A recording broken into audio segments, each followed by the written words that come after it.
दोस्तों अभी रिसेंटली 23 दिसंबर 2024 से 1 जनवरी 2025 तक राजस्थान में एक ऐसा रेस्क्यू ऑपरेशन चलाया गया जिसको देखकर सबका दिल सहम गया।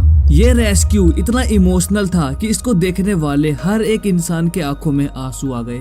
ये रेस्क्यू ऑपरेशन इंडिया के लिए एक बुरे सपने जैसा रहा जिसे कि हर कोई भुलाना चाहता है। आज तक इंडिया में जितने भी खतरनाक रेस्क्यू हुए हैं उसमें सबसे ऊपर इसी रेस्क्यू का नाम लिया जा रहा है।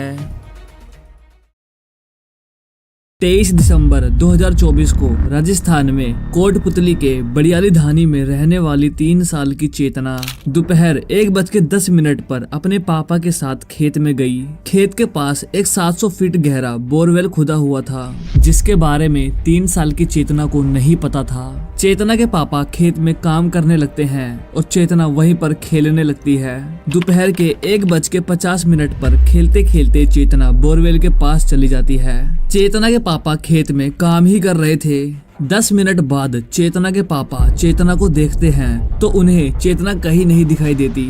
उन्हें लगता है कि चेतना शायद घर चली गई होगी, इसीलिए वो भी घर जाने लगते हैं। जब वो खेत से बाहर निकलते हैं तो वो देखते हैं कि बोरवेल के पास कुछ मिट्टी बिखरी हुई है। चेतना के पापा ऐसे ही कैजुअली बोरवेल में झांकते हैं तो उन्हें थोड़ी सी बच्चे की रोने की आवाज आती है। फिर जब वो आवाज लगाते हैं तो चेतना बोरवेल के अंदर से रोते हुए चिल्लाती है। ये देखकर चेतना के पापा के पैरों से जमीन खिसक गई। उन्हें समझ में ही नहीं आ रहा था कि ये क्या हो गया, इसीलिए वो भागकर घर जाते हैं और सब लोगों को बोरवेल के पास लेके आते हैं। ये खौफनाक मंजर देखकर हर कोई तंग रह गया। किसी को समझ में ही नहीं आ रहा था कि ये क्या हो गया।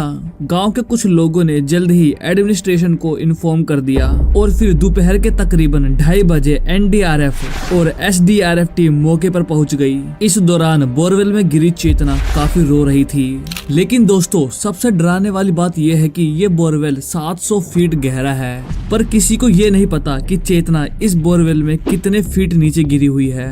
एनडीआरएफ और एसडीआरएफ टीम बोरवेल के अंदर जा नहीं सकती थी, इसीलिए उन्होंने लोगों को बोरवेल से दूर किया और चेतना की फैमिली को शांत कराया। इसी में उन्हें 1 घंटा लग गया। दोपहर 3:20 पर एक मेडिकल टीम घटना स्थल पर पहुंची और फिर 3:45 पर एक पाइप के जरिए बच्ची तक ऑक्सीजन को पहुंचाया गया ताकि बोरवेल के अंदर बच्ची का दम ना घुटे। और फिर शाम के 5:15 पर रेस्क्यू ऑपरेशन को शुरू किया गया। पहले कुछ रस्सी डालकर बच्ची को बाहर निकालने का ट्राई किया गया, लेकिन रेस्क्यू टीम का हर ट्राई फेल होता जा रहा था क्योंकि बोरवेल के ऊपर से बच्ची दिखाई नहीं दे रही थी और किसी को पता भी नहीं था कि बच्ची बोरवेल के कितने नीचे फंसी हुई है। एनडीआरएफ और एसडीआरएफ टीम ने ऐसे बहुत से रेस्क्यू ऑपरेशन किए हैं जिसकी 2 वीडियो तो मैंने पहले भी बना रखा है, लेकिन ये रेस्क्यू अब तक का सबसे खतरनाक और खौफनाक होने वाला है। ये रेस्क्यू ऑपरेशन एनडीआरएफ टीम के हिस्ट्री को पलट के रख देने वाला है। रेस्क्यू टीम ने गांव वालों और चेतना की फैमिली को समझाया कि अब लास्ट ऑप्शन ये है कि बोरवेल के बगल एक एल शेप का इस तरह गड्ढा खोदा जाए जिसके थ्रू रेस्क्यू टीम चेतना तक पहुंचकर उसको बोरवेल से बाहर निकाल सकती है। लेकिन इससे पहले रात के तकरीबन 8:45 पर जुगाड़ के एक्सपर्ट जगराम अपनी टीम के साथ बच्ची को रेस्क्यू करने पहुंचे। उन्होंने रात के 3 बजे अम्ब्रेला यानी कि छाता और रिंग रोड से बच्ची को निकालने का ट्राई किया, लेकिन इससे भी बात नहीं बनी। फिर दोस्तों 24 दिसंबर को सुबह 5:30 बजे टीम दोबारा एक्टिव हो गई। एनडीआरएफ टीम ने पहले एक कैमरा को चेतना तक डाला जहां देखा गया कि चेतना को बोरवेल में सांस लेने में काफी प्रॉब्लम हो रही है। रेस्क्यू टीम ने चेतना की फैमिली से परमिशन लेकर एक हुक को रस्सी से बांधकर चेतना तक पहुंचाया गया। कैमरे में देखकर हुक को चेतना के कपड़े में लगाया गया। हुक लग जाने के बाद उसको ऊपर खींचा गया। होपफुली दोस्तों चेतना धीरे धीरे ऊपर आने लगी, लेकिन 30 फीट तक ऊपर आने के बाद चेतना पतले से बोरवेल में अटक गई। रेस्क्यू टीम ने बहुत कोशिश करी लेकिन चेतना पतले बोरवेल से बाहर नहीं निकली। अब गांव वालों के साथ साथ रेस्क्यू टीम के मन में यही क्वेश्चन घूम रहा था कि क्या चेतना अब बोरवेल से बाहर निकल पाएगी। बोरवेल के पास खड़े गांव के लोग और रेस्क्यू टीम इस बात से अनजान थे कि कि ये रेस्क्यू ऑपरेशन इंडिया का अब तक का सबसे बड़ा और दर्दनाक रेस्क्यू ऑपरेशन होने वाला है। जब चेतना 30 फीट ऊपर आने के बावजूद भी बोरवेल से बाहर नहीं निकली तो चेतना की फैमिली परेशान हो गई। लेकिन तभी इनके सामने एक और बहुत बड़ी प्रॉब्लम सामने आकर खड़ी हो गई। हुआ ये दोस्तों कि 24 दिसंबर को राजस्थान के कोटपुतली में बारिश होना शुरू हो गई, जिस वजह से रेस्क्यू को कई घंटों के लिए रोक दिया गया। लेकिन बारिश की प्रॉब्लम आगे चलकर रेस्क्यू टीम को बहुत बड़ा झटका देने वाली है। रात को जब बारिश रुकी तो रेस्क्यू टीम ने बोरवेल के बगल गड्ढा खोदने के लिए पाइलिंग मशीन मंगवाई। इसीलिए रात के तकरीबन 11 बजे पाइलिंग मशीन को घटना स्थल पर लाया गया। रात काफी ज्यादा हो गई थी, इसीलिए रात को रेस्क्यू रोक दिया गया। अगले दिन 25 दिसंबर को सुबह 8 बजे बोरवेल को नापा गया, ये जानने के लिए कि 700 फीट गहरे बोरवेल में कितने फीट नीचे अटकी हुई है। बोरवेल नापने के बाद पता चलता है कि चेतना 700 फीट गहरे बोरवेल में 150 फीट नीचे अटकी हुई है। रेस्क्यू टीम ने बोरवेल से 10 फीट दूर पाइलिंग मशीन से गड्ढा खोदने का काम शुरू किया। लेकिन दोस्तों रेस्क्यू टीम जहां से गड्ढा खोदने का काम शुरू करती है वहां की मिट्टी काफी ज्यादा सख्त थी, जिस वजह से दोपहर के 1 बजे तक केवल 40 फीट तक गड्ढा खोदा गया, जिसके बाद पाइलिंग मशीन ने काम करना बंद कर दिया। इसीलिए 5 घंटों तक रेस्क्यू को रोक दिया गया। इस दौरान कैमरा में देखा गया कि बोरवेल के अंदर चेतना कोई मूवमेंट नहीं कर रही है। इस टाइम तक चेतना ने कुछ भी खाया पिया नहीं था। उसके पास तक केवल एक पाइप के थ्रू ऑक्सीजन को भेजा जा रहा था। शाम के 6 बजे 200 फीट कैपेसिटी वाला पाइलिंग मशीन को लाया गया और इस मशीन को चलाने के लिए गुजरात से एक स्पेशल टीम को बुलाया गया। रात के 8 बजे रेड माइनर टीम बोरवेल के पास पहुंची। 9 बजे चेतना की मम्मी घोली देवी की तबीयत बिगड़ने लगी और रात को 11 बजे कोटपुतली की कलेक्टर कल्पना अग्रवाल घटना स्थल पर पहुंची।